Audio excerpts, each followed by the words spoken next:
and welcome, future Dolphins. Congratulations on your recent admissions to our school.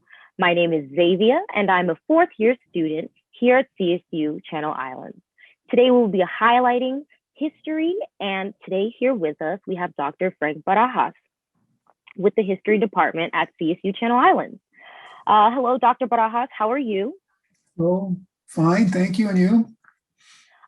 I'm doing well. Thank you so much for joining us today. Before we get started, please introduce yourself and tell us a little bit about the History Department at CSU Channel Islands. My name is Frank P. Barajas, and I am the chair of the History Department. I've been here since 2020, so it's some close to, actually 2021. It's going to be 21 years in August. We have a fine group of professors trained in the discipline of history. Our focus is on students.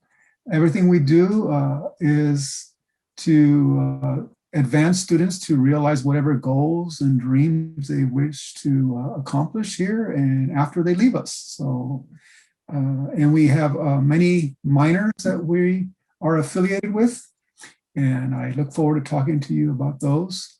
But right now we have 9 tenure-track faculty members and about 6 or 7 lecturers, and they're all great people, and they love what they do as far as being educators. Oh my gosh, that sounds amazing. So let's dive a little bit deeper into these questions. You just talked about the majors and minors. So what are the most popular courses, minors, and options within this major? Well, we have several courses that are popular, and what I mean by that is that they regularly garner full enrollment and have waiting lists, right? And over the years, one course is History 334, titled Narratives of Southern California, which looks upon the histories of different communities in Southern California from the discipline of history, but also literature. So students read novels, watch movies, films like Chinatown is the one classic film that is watched in the movie. Another film that we have offered in the past has been Crash, a movie about Los Angeles, right after the 1992 riots in Los Angeles. And I teach a course, Chicano History and Culture, 350 and 402, which always fails. But one of our biggest draws is a course titled History and Psychology of Nazi Germany. And like many of our courses, it is co-taught with a historian and a psychologist. And they look at the history of Nazi Germany from those two disciplines. And it regularly garners about 100 plus students. Similarly, the same 2 professors teach a course titled Psychology and History of East Asian Warrior Cultures. Right? And so those, and we also offer a course titled Environmental History in the United States, or in the world actually. So, and many of our courses are co-taught. So you'll have 2 professors in the classroom at once showing you the history from different disciplinary perspectives. Right? And the minors that were involved, maybe preempting a bit, is minors in Asian Pacific Studies. We have a minor to be launched next fall, or this coming fall, on Africana Studies. We have a minor, we're affiliated with a minor in Chicano Studies, as well a minor in Global Studies. So we also encourage students not only to minor, but if they can and they plan their program out carefully, they can double major with not much more time, 1 semester at the most, we hope. So, because one of the founding principles of Cal State University Channel Islands was and continues to be interdisciplinarity, looking at the world from different disciplinary lenses. Wow, that is amazing. Wow, I love that. I love interdisciplinary studies. As a political science major, I enjoy interdisciplinary out our looks, and so I didn't even know we even offered classes like that. That's really interesting. Wow, I'm I'm kind of in shock. Um, so our next question: is there any type of academic background that a student should have to enter the major? Not necessarily. Actually, no. All we ask our students is to have a interest and an enthusiasm to learn. So if students want to learn about the world in terms of our past, you're ready, and be prepared to do much reading and much writing and much thinking. And that's all you need to do to be prepared. Right. We love that analytical learning. I love the analytical aspects of really deep diving and analyzing, and that will to learn. You got to get that drive. Mm-hmm. Let's see here. What are the opportunities to participate in hands-on learning in the major, i.e., undergrad research, internships, and service learning?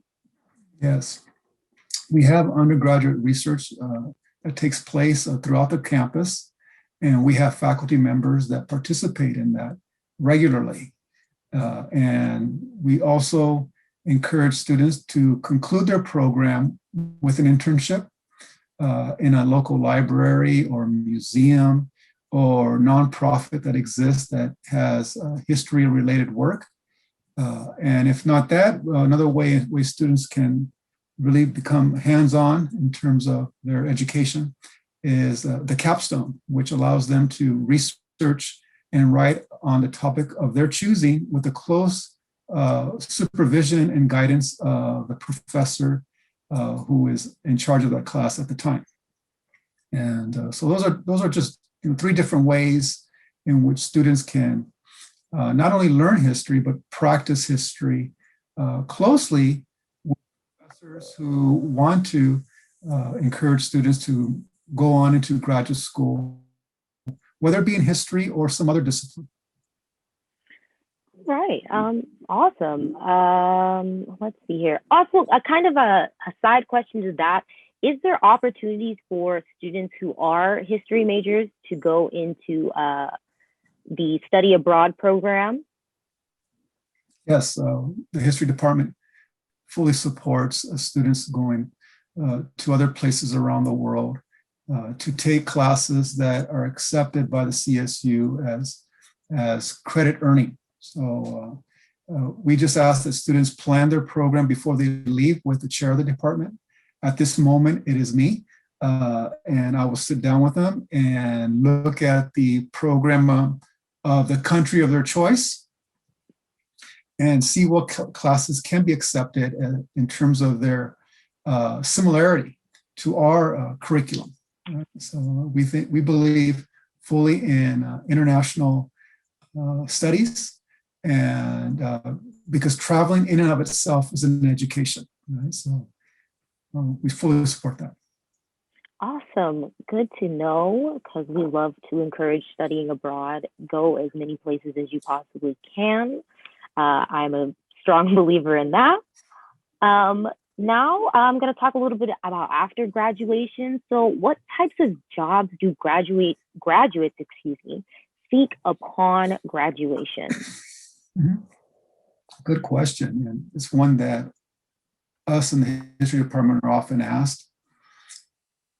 As a discipline in the humanities, history offers the opportunity to work in the fields that any other humanities discipline offers students, whether it be English, whether it be philosophy, for example, whether it be in the social sciences, such as sociology. And when I say that, I mean to work in the private sector. Oftentimes, historians just go off to work in for example, the industry of insurance, right? I've had students who've gone into work for corporations, insurance corporations. Other students find themselves gravitated to being educators themselves in the K through 12 systems.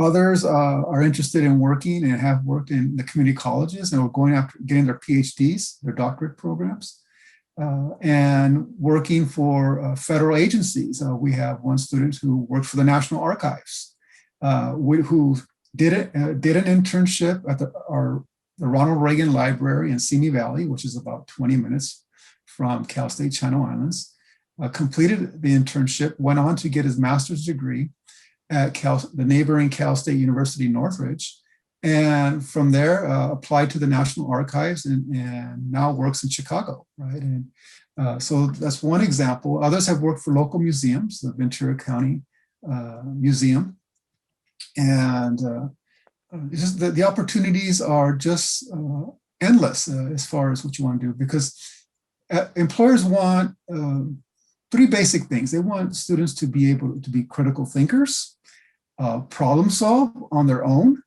right? They want students to be able to communicate, right, in the written form, communicate verbally, be able to publicly speak. And also they want people, third parties, people that know how to interact with other people, right? And if you can communicate, critically think, and work with others well, you will go far as your professional life, right? So, and we try to do that in the history department by assigning written exercises, by having embedded in our curriculum group presentation projects in which they have to go before a class and speak and present their research and work, and also to work together in groups collaboratively, right? And I think we do a good job in preparing students to be whatever they want to be after they're done, whether it be graduate school or just getting into their careers. That is amazing. I love hearing that the possibilities are limitless, because so many people feel like they are trapped by a box, especially you're like, oh, what am I do? But in reality, there are so many different things you can do. And it's amazing. Even with the National Treasury, like that's wild. That's so cool to like be able to work there. So very interesting. How does your program prepare students for graduate school?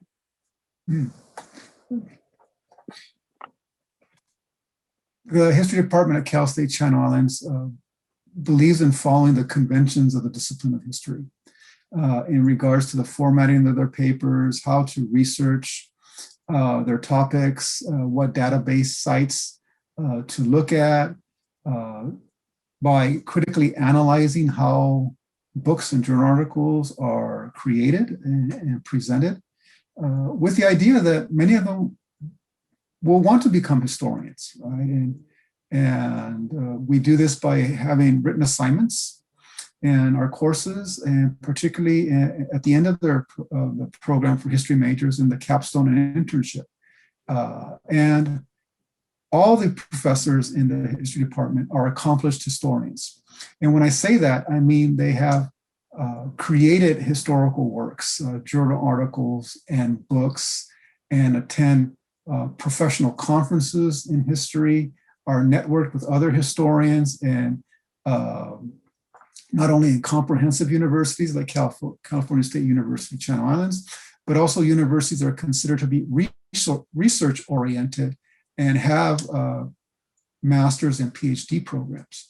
And when students are interested in going into graduate school in the discipline of history, or even outside of the discipline of history, we do all we can in regards to writing letters of recommendation on their behalf, and also having them think about certain considerations like financial aid, also the timeline and what they could expect once they're in a graduate school. All right, awesome. We love that. Let's see here. Last question. Is there any general advice that you can offer to a student who is just beginning their studies at CSUCI? Yes, students should become engaged with their their classes and their professors and classmates.